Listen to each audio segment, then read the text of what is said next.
السلام علیکم د محمد صافي یوټیوب چینل ته ښه راغلاست. نن غواړم له تاسو سره یو بله مهمه ویډیو شریکه کړم. هیله ده چې زموږ یوټیوب چینل سره سبسکرایب کړئ. ډېرې مهمې ویډیوګانې موږ تاسو ته دلته خپرو. هغه مسافر چې په افغانستان کې بند پاتې دي هغوی څه ډول کولی شي چې سعودي عربستان ته راشي. مخکې هم په ویډیوګانو کې ویلي وو چې تاسې په افغانستان کې خپل وخت مه ضایع کوئ، ځکه دلته په سعودي عربستان کې هم د کرونا کیسونه په نږدې ورځو شپو کې پورته روان دي.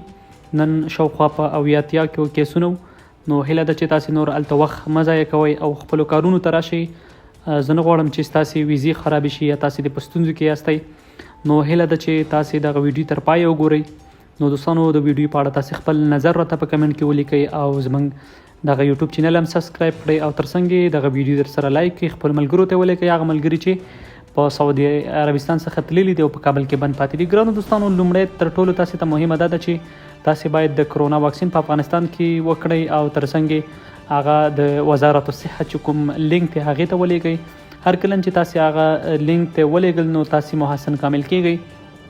که تاسې ته یې طریقه نه وي معلومه یا یې په اړه نه پوهیږئ نو تاسې کولی شئ زموږ په یوټیوب چینل باندې په ښکتنۍ برخه کې ویډیو ګورئ چې څه ډول د کرونا واکسین توکل نه اپلوډ کړو. نو ګرانو دوستانو، هر کله چې تاسې د کرونا واکسین اپلوډ کړل تاسې باید د پاکستان ویزې ته اپلای وکړئ. نو تاسې باید هڅه وکړئ چې هغې ویزې ته اپلای وکړئ چې د پیسو په مقابل کې ځینې شرکتونه دي چې په 4 ساعتو کې یا په 15 ورځو کې یا 6 ورځو کې تاسې لپاره ویزه راوباسي د یو څه پیسو په مقابل کې. نو هر کله چې تاسې ویزه راویستله تاسې باید پاکستان ته لاړ شئ. په تورخم چې کله وړئ تاسې باید ډېر دقیق اوسئ. تاسې باید خپل دخولي پاکستان ته چې کوم دخولي ده او د افغانستان څخه چې کومه خروجي وهلو ټاپه ده هغه باید تاسې ضرور ووهئ. هر کله چې مو دا ټاپه ووهله ګرانو دوستانو، تاسې باید پاکستان کې 14 ورځې قرنطین تیر کړئ. ښه به دا وي تاسې کله پاکستان ته واوړئ، لومړی باید تاسې چې هر کله پاکستان ته ورسېدئ تاسې به لومړی خپل سپیشل برانچ کومه ورقه ده هغه به تاسې ترلاسه کوئ.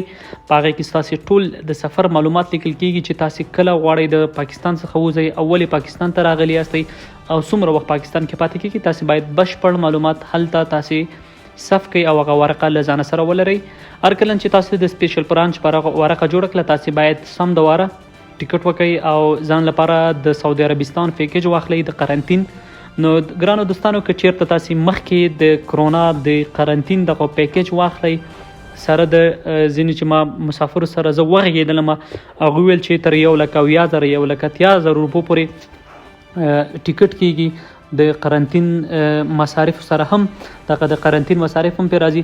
نو ګرانو مسافرو، هر کله چې تاسې د سپیشل برانچ ورقه واغستله او په شرکت باندې مو ځان یقیني کو نو تاسې باید د 14 ورځې نه باید تاسې 14 یا 12 ورځې مخکې ټیکټ وکړئ چې تاسې ته په ارزانه بیه باندې ټیکټ میلاو شي. هر کله چې پاکستان ته لاړ شئ تاسې باید خپل د ټیکټ لپاره هڅه وکړئ. دې ترڅنګ باید تاسې د صحتي چې کوم هغه د میډیکل ریپورټ دی هغه باید تاسې ولرئ. هغه باندې موږ ویډیو جوړه کړې وه چې څه ډول د صحتي څخه موږ دغه د میډیکل ریپورټ ترلاسه کړو.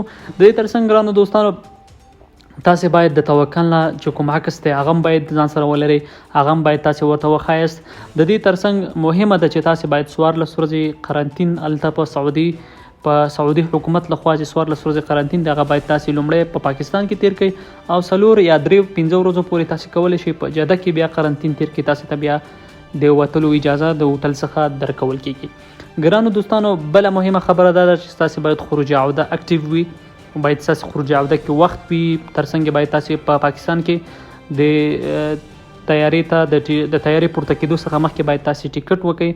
د ټیکټ نه مخکې لومړی باید تاسې د کرونا ټیسټ هم له ځانه سره ولرئ. هر کله چې تاسې پرواز ټیم وي باید تاسو سره د کرونا ټیسټ هم واوسي، تاسو سره ټیکټ هم واوسي او د هوټل چې کوم پیکیج دی هغه باید تاسې ولرئ. سپیشل برانچ ورقه ولرئ. راتلونکو ویډیوګانو لپاره زموږ یوټیوب چینل سبسکرایب کړئ. که کومه پوښتنه مو درلودله کولی شئ تاسې کولی شئ موږ ته په کمنټ کې پوښتنه پرېږدئ یا دغه تاسې په سکرین چې کوم زموږ فیسبوک آی ډي وینئ تاسې کولی شئ مستقیما دغه فیسبوک آی ډي ته میسج وکړئ. زه ستاسې په خدمت کې یم.